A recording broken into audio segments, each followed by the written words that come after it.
Hello,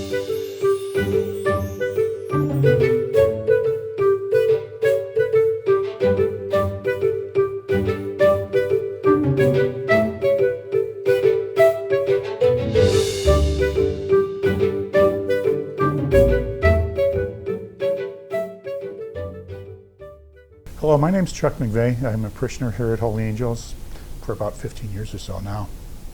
And Father Max has asked me to be part of the team that's presenting the gift program, Growing in Faith Together, that will begin in January. And as a preview to that, we're providing some reflections during Advent, this time of preparation and reflection and introspection. So that's what we're about today. We're going to be focusing on the third Sunday of Advent. And when we do come to Mass, we sit down and the first thing we hear is, we welcome you as the Church of the Holy Angels.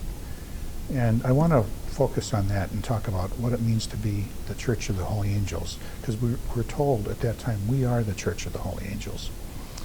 And our mission statement, which defines who we are to a great degree, is on signs as we drive up the driveway. Father Max has put them out there to remind us that we are faithful disciples of Jesus, being formed by Scripture and the sacrament, and joyfully proclaiming the gospel with our lives.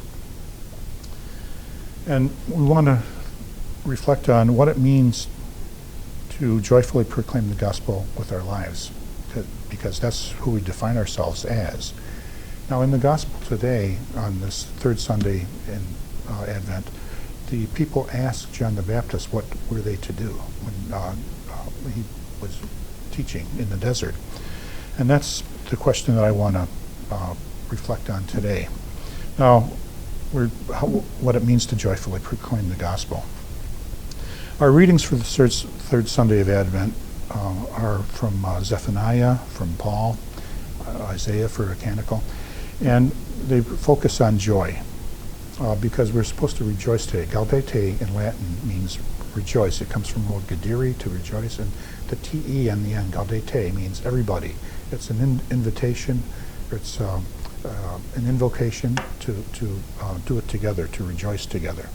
And Zephaniah, in the first reading, in part, says, "Shout for joy, O Israel, O daughter of Zion, sing joyfully, O Israel. The King of Israel, the Lord, is in your midst." And then for the second reading, we have a canticle from Isaiah instead of a psalm this week. "Cry out for joy with gladness, for among you is the great and holy one of Israel." And then the third reading, Paul, writing to the Philippians, in part says, "Brothers and sisters, rejoice in the Lord always. I shall say it again, rejoice. The Lord is near." So in these first three readings, one of which we sang, there's the theme, joy, joy, joy. The Lord is in our midst. The Lord is near. So let's take ourselves back to that mission statement for a minute. And the Scripture today encourages us with joy so that we can joyfully proclaim the gospel. But what about that proclaim the gospel part? We can do it. We're told to do it joyfully, but what does it really mean to proclaim the gospel? As I said today in Luke, after hearing John's teaching in the desert, the people asked, what are we to do? And that's what we're asking today. What are we to do?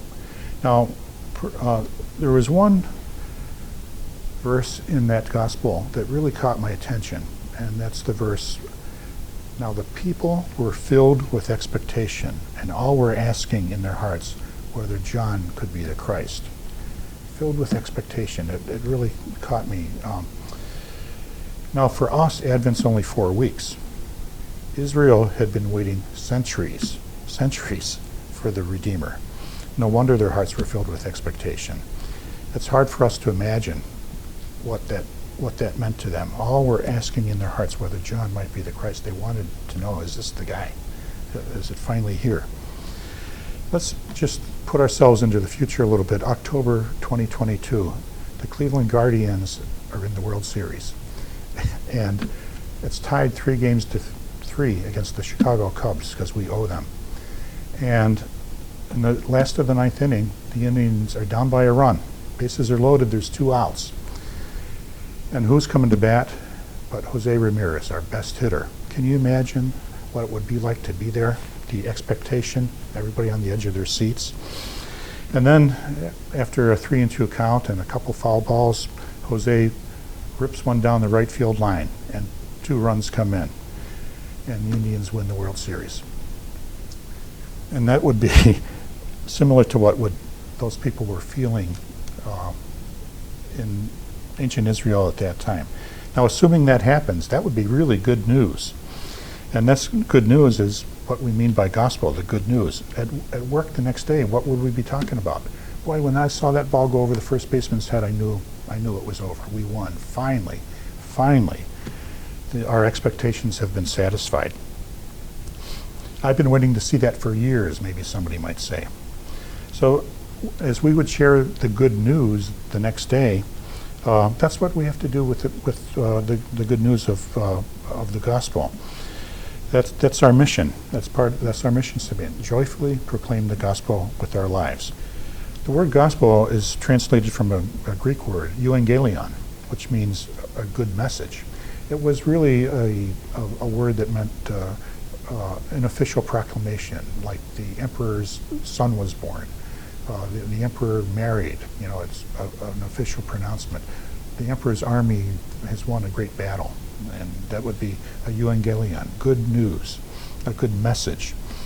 So the root of that word, angelion, gives us the word for messenger also. Angelios is the word for a messenger. Angelios, you can almost hear the word angel in there. That translates as a messenger or angel. We, in a way, are holy messengers. Our mission to joyfully proclaim the gospel. We have got to be the holy messengers. So in the future, when we're at Mass and you sit down in the beginning of Mass and you're maybe half listening, and they say, the commentator says, welcome. We welcome you as the Church of the Holy Angels. Please think of our mission to share the good news that we have to be the holy angels. We have to be the holy messengers.